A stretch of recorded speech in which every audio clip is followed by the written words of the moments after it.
আজকে আমি দারুণ মজার একটি রেসিপি নিয়ে হাজির হয়েছি। সরষে দিয়ে পুঁই শাকের ডাঁটা চচ্চড়ি। সরষে দিয়ে পুঁই শাকের ডাঁটা চচ্চড়ি হলে আর কিছুই কিন্তু লাগে না। এই চচ্চড়িটা এতটাই মজার হয়। আমি এখানে নিয়েছি পুঁই শাকের বেশ কিছুটা ডাঁটা কিন্তু আমরা শাক খাওয়ার পরে ফেলে দিই বন্ধুরা। আজকে আমি যেভাবে রান্না করে দেখাচ্ছি, অবশ্যই আজকের পর থেকে আর কেউ ডাঁটা ফেলে দিবেন না, এতটাই মজার হয়।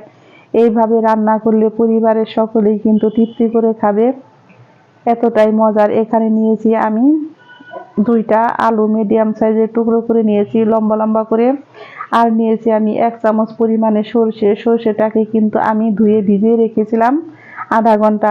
এখন দিয়ে দিয়েছি আমি বড় সাইজের একটা পেঁয়াজ, 2 কোয়া রসুন, আর দিয়েছি আমি 3টা কাঁচা পাকা কাঁচামরিচ। চলে যাব চুলায় আমি কড়াই বসিয়ে দিয়েছি। এখন আমি ডাঁটাগুলো কিন্তু ভালো করে ধুয়ে নিয়েছি, আর ডাঁটাগুলো ধুয়ে আমি অল্প পরিমাণে একটু জল আর লবণ দিয়ে কিন্তু ডাঁটাগুলোকে বেশ ভালো করে সিদ্ধ করে নিব। ডাঁটাগুলো আমার সিদ্ধ হতে হতে এখন আমি কিন্তু সরষেটা বেটে নিব।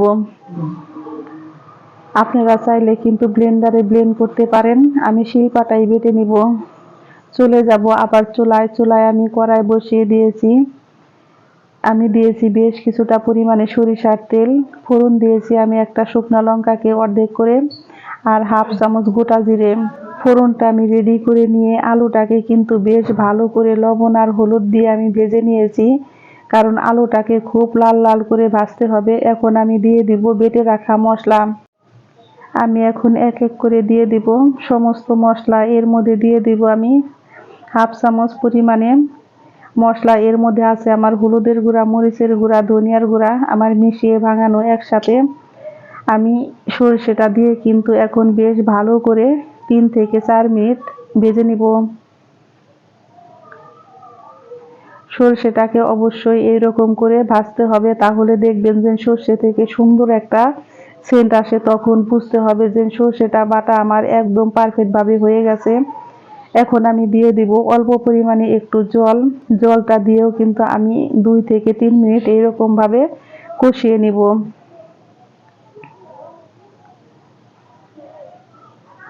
এখন আমি দিয়ে দিব সিদ্ধ করে রাখা পুঁই শাকের ডাঁটাগুলো, আর দিয়ে দিব আমি অল্প কিছু পরিমাণে শাক, কারণ এই শাকগুলো আমার ছিল। ফেলে না দিয়ে কিন্তু আমি ডাঁটার মধ্যে এইভাবে দিয়ে কিন্তু রান্না করি, আর খেতে হয় অসাধারণ মজার।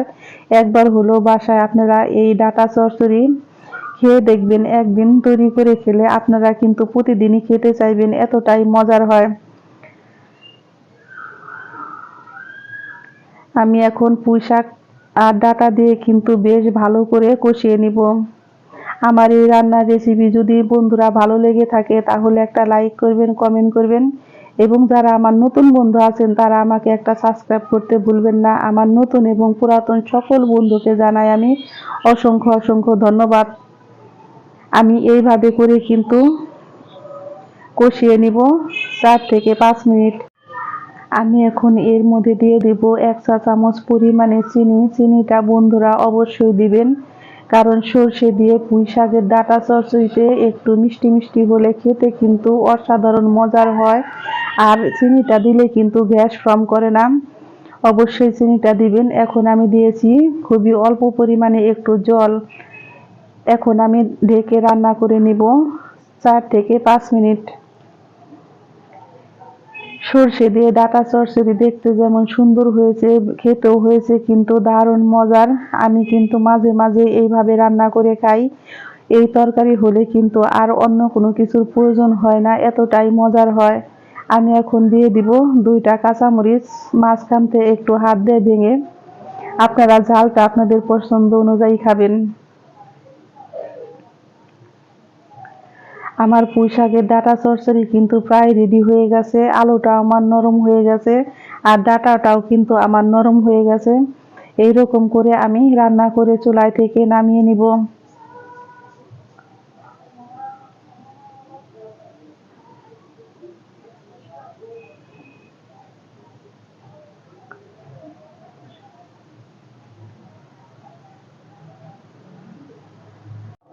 ঝটপট তৈরি হয়ে গেল সরষে দিয়ে পুঁই শাকের ডাঁটা চচ্চড়ি। একবার হলেও বাসায় এই রেসিপিটা ট্রাই করে আমাকে কমেন্ট বক্সে জানাবেন যে কার কেমন লেগেছে। সকলেই ভালো থাকবেন, সুস্থ থাকবেন। আমি আবারও ফিরবো নতুন নতুন কোনো রান্নার রেসিপি নিয়ে। আমার সকল বন্ধুদের জানাই অসংখ্য অসংখ্য ধন্যবাদ। পুঁই শাকের ডাঁটা চচ্চড়ি বন্ধুরা খেতে হয়েছে দারুণ মজার।